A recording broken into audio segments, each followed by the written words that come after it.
Estudios sociales. Primer año de bachillerato. Rol de Estados Unidos durante la Guerra Fría. Hola, bienvenidos a todos los chicos estudiantes de primer año de bachillerato a su franja educativa Aprendamos en Casa. En esta ocasión nosotros vamos a estar hablando acerca de una temática interesante, pero antes de todo quiero también presentarles, claro, a los protagonistas de esta clase que nos llenan de mucho contenido para que ustedes también logren aprender y analizar mucho del contexto de la historia humana. Me está acompañando en esta ocasión Candy Bautista, bienvenida. Muchas gracias, Eda. ¿Qué tal? ¿Cómo está? Pues preparada para trabajar este contenido que es muy importante para comprender nuestra historia mundial. Así es. Y bueno, recalcar que vamos a darle continuidad, Federico, a la temática que estuvimos abordando en la clase anterior. Bienvenido. Gracias, Edward. Así es. Estuvimos hablando de la Unión Soviética en el bloque anterior y ahora vamos a hablar de Estados Unidos en el contexto de la Guerra Fría. Ok, ¿algunas recomendaciones, Candy, para todos los estudiantes que nos están sintonizando? Pues principalmente la recomendación es que se sientan cómodos, que busquen un espacio agradable para poder aprender, que recuerden lo que han trabajado con sus docentes y que no es necesario tomar nota. Recordar que estos videos quedan colgados en la página de Facebook de Canal 10 y también en la página del Ministerio de Educación. Así es que esperamos contribuir a su proceso de aprendizaje. Y anteriormente nosotros le hemos dado también apertura a los comentarios que todos los estudiantes nos han hecho llegar a través de las redes sociales, pero hoy también queremos darle el espacio a los docentes, y es que precisamente hemos recabado algunas opiniones de docentes de la materia de estudios sociales alrededor de nuestro país para que nos opinen acerca de esta temática. Vamos a estar realizando una metodología SQA y vamos a estar hablando, como decía Federico anteriormente, el rol de Estados Unidos en la Guerra Fría. Para contextualizarnos, vamos a escuchar las opiniones de los maestros de estudios sociales alrededor de El Salvador. En esta ocasión, por medio de la técnica SQA, desarrollaremos el tema la Guerra Fría. ¿Qué es lo que sé de la Guerra Fría? Que es un periodo bipolar entre dos grandes potencias dado después de la Segunda Guerra Mundial.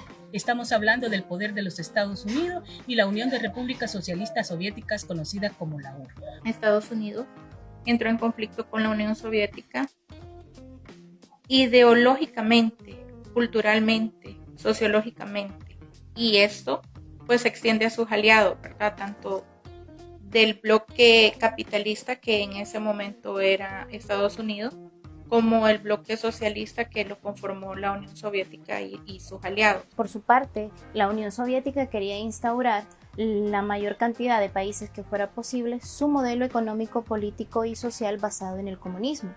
Por otra parte, Estados Unidos quería instaurar el capitalismo como modelo político, económico y social en la mayor cantidad de países. San Salvador, San Miguel y Sonsonate, representados a través de la voz de estas docentes que nos estuvieron opinando y también llenando de conocimiento de la temática que estamos abordando en este día. Ya saben que la metodología que estamos usando es SQA. Las maestras nos lo estaban desarrollando y si me permiten, vamos a seguirla desarrollando nosotros aquí en esta teleclase con Candy y Federico. La S, ¿qué significa? Lo que ya sé. Lo que ya sabemos acerca de la Guerra Fría. Así que vamos a hacer apuntes y ustedes me van diciendo, maestros, qué es lo que ya sabemos, de acuerdo a las guías y las clases que también hemos recibido. En primer lugar, nuestras docentes nos comentan que la Guerra Fría fue un enfrentamiento entre dos potencias.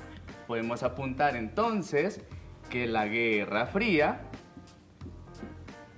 fue enfrentamiento. ¿Y quiénes fueron esos dos bloques? El bloque capitalista y el bloque socialista, representados por Estados Unidos y por la Unión Soviética. Dos bloques. Ok, ¿qué otro punto podemos apuntar en esta S? De lo que ya sabemos. Sí, otra característica es la polarización que hubo entre los dos bloques, y esta polarización llevó a que la carrera armamentista creciera, pero los dos bloques no se enfrentaron directamente. Así es. También podríamos agregar como punto, Federico, que aunque las potencias no se enfrentaron directamente, sí hubieron enfrentamientos indirectos. Por ejemplo, la guerra de Coreas, en la que Corea del Sur fue apoyado por Estados Unidos y Corea del Norte fue apoyado por la Unión Soviética. Así es, Candy, también la guerra de Vietnam, en donde Estados Así Unidos es. sí manda incluso tropas a trabajar a la batalla, ¿no? Y termina con una derrota del bloque capitalista. Bien, como tercer punto podemos anotar, para finalizar este campo de la S, Federico. Lo decía Candy, los Ok. enfrentamientos indirectos. Ok, entonces ponemos enfrentamientos. ¿Cómo podríamos ejemplificar también, Candy, este punto? Bueno, el ejemplo que mencionaba es la guerra de Corea. Y hay otros, como Federico estaba mencionando, la guerra de Vietnam. Y es importante recalcar que no fueron las potencias en sí, sino Ok. fueron enfrentamientos colaterales que se dieron. El conflicto, la guerra civil salvadoreña, ¿cabrá también dentro de ese tercer punto? Se desarrolla en el marco de la Ok. Guerra Fría. Paralelamente. De hecho, paralelamente, ¿verdad? Porque la Guerra Fría, si recordamos, que de la clase de la semana anterior, concluye en el 91 y en el país estamos en ese momento a las puertas de la firma de los acuerdos de paz, tras 12 años de enfrentamiento. Ok, ahora sí, me han surgido un par de preguntas con el conocimiento que también hemos abordado en las guías que están en el Ministerio de Educación, en el portal oficial y también a través de las clases que anteriormente nosotros hemos visualizado a través de esta plataforma. Y por eso vamos a desarrollar la Q, que significa el quiero aprender. ¿Qué quiero aprender? La primera pregunta que a mí se me hace, que son muchas y me imagino que los estudiantes también, es, ya vimos un poco las características del bloque socialista. Ahora Así es. quiero saber cuáles son las características del bloque y la ideología capitalista. ¿Les parece? Muy bien. Bueno, quizás por contraste y para refrescar un poco, el bloque socialista y el socialismo es un sistema económico en donde el Estado tiene el control de los medios de producción. Por contraste, en el capitalismo, el Estado va a ser un Estado mínimo que va a buscar que se desarrolle la economía en el ámbito privado. También podríamos mencionar como característica, Edward y Federico, Sí. que los pilares importantes son el capital y el trabajo. Y se desarrolla en ese binomio, ¿verdad? Del capital privado, como Federico también lo había mencionado. Como una siguiente pregunta siempre desarrollada en eso, ¿cuál sería la influencia quizás del capitalismo en Europa? Las características de la ideología capitalista son que el Estado debe de ser mínimo y que la economía debe de estar en el ámbito privado. Y por contraste, en la ideología socialista, el Estado debe ser un Estado fuerte y debe de controlar los medios de producción. Es importante ver cómo el capital se ubica en la parte central de esa ideología, ¿verdad, Federico? Y podríamos notar que esta es una nueva forma de imperio diferente a los imperios anteriores que luchaban por un territorio. Ahora es un imperio comercial en el que el capital no tiene fronteras ni nación. ¿Y cómo podríamos decir también, maestros, que fue la influencia del capitalismo en Europa? En Europa se dieron muchos procesos apoyados por programas y planes. Ok. Uno de los más importantes y mencionados durante este periodo es el Plan Marshall, que se dio entre 1948 y 1952. Este plan es una iniciativa de Estados Unidos para apoyar a los países de Europa devastados por la guerra. Incluía el apoyo económico y además tenía como objetivo fortalecer los procesos de industrialización en este continente. Pero el punto central siempre es ideológico y es el contrarrestar el avance de la ideología comunista en Europa del Este. Y también tenemos, por ejemplo, la OTAN, que es la Organización del Tratado del Atlántico Norte, y esa va a ser una organización que se va a fundar en el año de 1949. Y sus características van a ser eminentemente militares. Bien, maestros, ya hablamos un poco acerca de la influencia de Estados Unidos siendo el principal promotor del capitalismo en Europa, pero me gustaría contextualizarlo más en nuestro territorio. ¿Qué pasa con la influencia de Estados Unidos en Latinoamérica y en nuestro país? ¿Qué podemos decir, Federico? Bueno, quizás deberíamos de comenzar a decir de que Estados Unidos, después de la Segunda Guerra Mundial, comienza a tener un papel mucho más relevante, mucho más importante en toda Latinoamérica y consolida su influencia absolutamente. Es decir, el comercio que antes se hacía con países de Europa, después de la Segunda Guerra Mundial, va a ir siendo reemplazado paulatinamente y se va a dirigir hacia Estados Unidos. El socio comercial más importante de los países de Latinoamérica va a comenzar a ser Estados Unidos después de la Segunda Guerra Mundial. Así es, también la forma en la que Estados Unidos tiene comunicación con los países de América Latina es diferente a la forma en cómo se llevó en Europa, ya que en América Latina no hubo un plan Marshall, o sea, no hubo el mismo nivel de ayuda económica, por lo tanto, el desarrollo en estos países fue menor. ¿Qué hubo entonces en Latinoamérica? En un primer momento hubo un programa o un impulso de lo que se le llamó desarrollo asociado, que consistía en permitir que empresas estadounidenses, en algunas ocasiones ya viejas o casi obsoletas, llegaran y se implementaran en los países. Por ejemplo, tenemos empresas automotoras en Brasil. ¿Ah, sí? ¿Qué hubo de positivo en esto? Que los países aprendieron pues, a hacer autos. Pero como hemos dicho, no tuvo el impulso económico que tuvo en Europa. Además, se dio un momento importante como lo que es la Alianza para el Progreso, que esta estaba dirigida a frenar en América Latina el impacto y la expansión del comunismo. En esta tenemos también la firma de la Carta Punta del Este. ¿Qué es esto? En esta carta es un convenio que se dio entre los países en el que se establecía que los países estaban dispuestos a tener modificaciones en su política interna para recibir, ahora sí, ayuda económica de Estados Unidos. Pero hay otros puntos en este. Dentro de ello también cabe lo que es la injerencia en cuanto a la seguridad y el permitir que Estados Unidos instaure bases militares en los países que la firman. Bueno, hay otros elementos importantes que van orientados a frenar, ¿verdad, Federico?, la expansión del comunismo en esta región. Correcto, Candy. Por ejemplo, aquí vamos a tener los gobiernos militares que Estados Unidos va a apoyar siempre y cuando sean gobiernos de corte anticomunista. Nosotros en El Salvador tenemos el ejemplo en 1950 de la Constitución del 50, en donde los militares ya habían encontrado una manera de traspasarse el poder de manera vía elecciones, con el Consejo Central de Elecciones, y el Estados Unidos va a estar muy interesado también en que vayan a haber desarrollos que permita a los movimientos sociales quitarle banderas para que el Estado pueda comenzar a aislar las posibilidades del triunfo de una revolución como la que se va a dar en Cuba en el 59. ¿Qué pasó en Cuba, Federico? ¿Cómo podemos describir? Bueno, es la revolución cubana que lleva a Fulgencio Batista, que es el dictador que está gobernando Cuba en ese momento, a salir expulsado, y comienza una revolución de corte socialista liderada por Fidel Castro.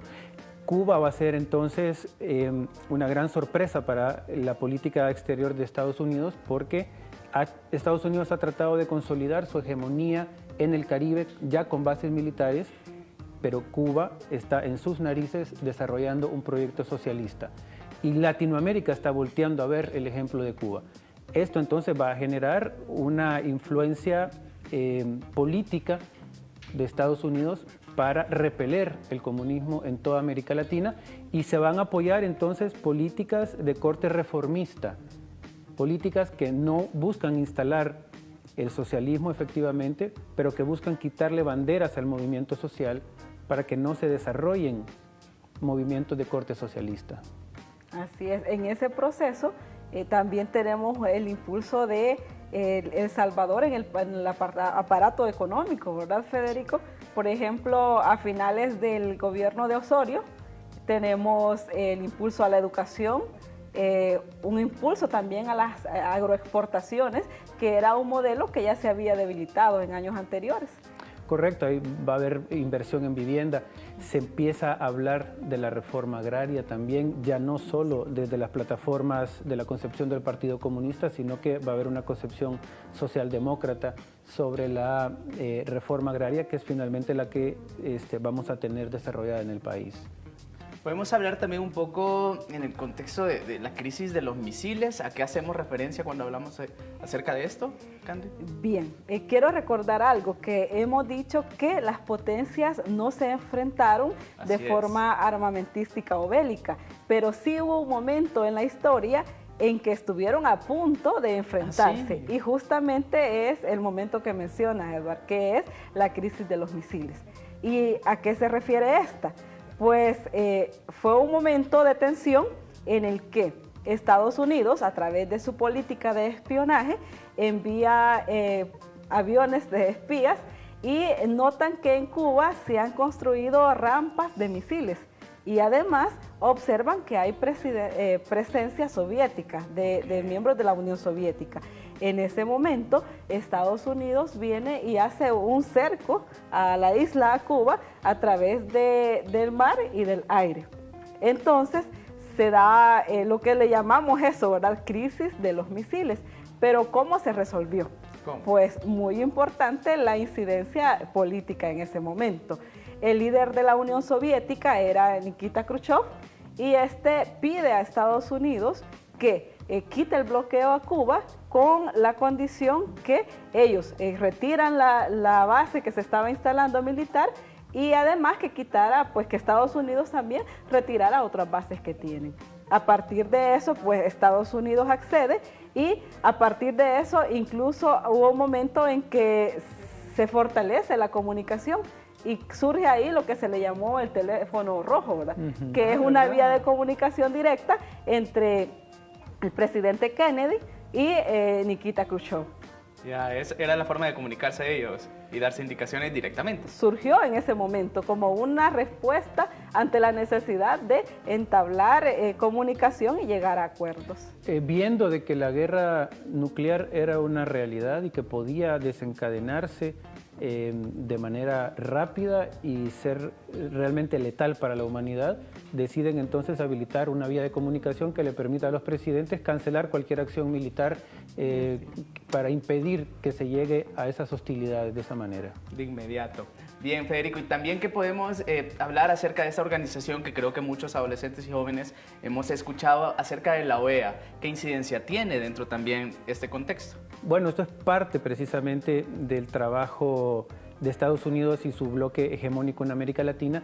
La OEA es la Organización de Estados Americanos, en donde se va a conformar una alianza política que apoya el liberalismo, que apoya el capitalismo en América Latina y que va a estar siempre pendiente de fiscalizar cualquier tipo de movimiento dentro de los estados que vaya por un lado diferente que el que ampara los intereses del capitalismo.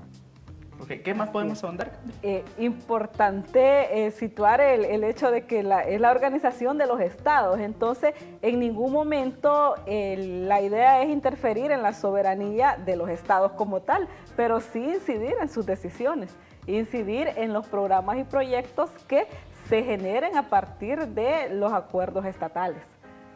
Ok, bueno, teniendo en cuenta la modalidad SQA que nosotros también estamos desarrollando en eso, ya conocimos qué es lo que sabemos, qué es lo que queremos saber, también teniendo en cuenta que el contexto del que estamos hablando es un contexto histórico bastante largo, entonces por eso hay que desarrollarlo de esta forma. ¿Qué reflexiones también podemos desarrollar en base a lo que hemos querido saber y lo que hemos analizado? Federico. Bueno, yo creo que en este recorrido que hemos hecho, los estudiantes deberían de estar muy pendientes de la información que hemos dado, pero para ir a profundizarla. Sí. Es decir, hay muchísima información sobre el final de la Segunda Guerra Mundial y sobre la polarización que capturó al mundo entero y que dividió en dos bloques, en el bloque capitalista y en el bloque socialista. La historia está llenísima de pasajes que nos permiten profundizar en esto. Hemos analizado cómo América Latina también sufrió las consecuencias de esta polarización y cómo Estados Unidos fue ganando importancia en el bloque hemisférico que nos corresponde. Normalmente siempre nosotros catalogamos las cosas como buenas y malas, blanco o negro. ¿Podríamos decir también que este contexto histórico, la Guerra Fría, hay buenos y malos, hay contrincantes, ¿cómo lo podríamos definir? ¿Sería correcto decir esto, Candy?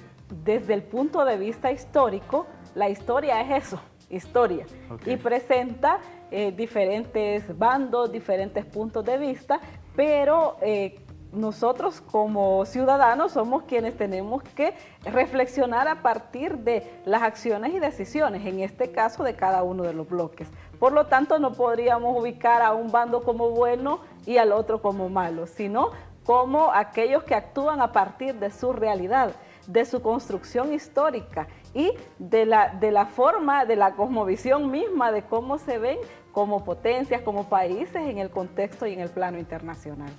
Federico. Sí, nosotros estamos en Latinoamérica viviendo muy cerquita de Estados Unidos, ¿verdad? De esta manera que la versión de lo que puede ser bueno va a estar más asociada a la visión de los intereses de Estados Unidos. Pero como bien dijo Candy, en ciencias sociales no podemos establecer categorías de buenos y malos.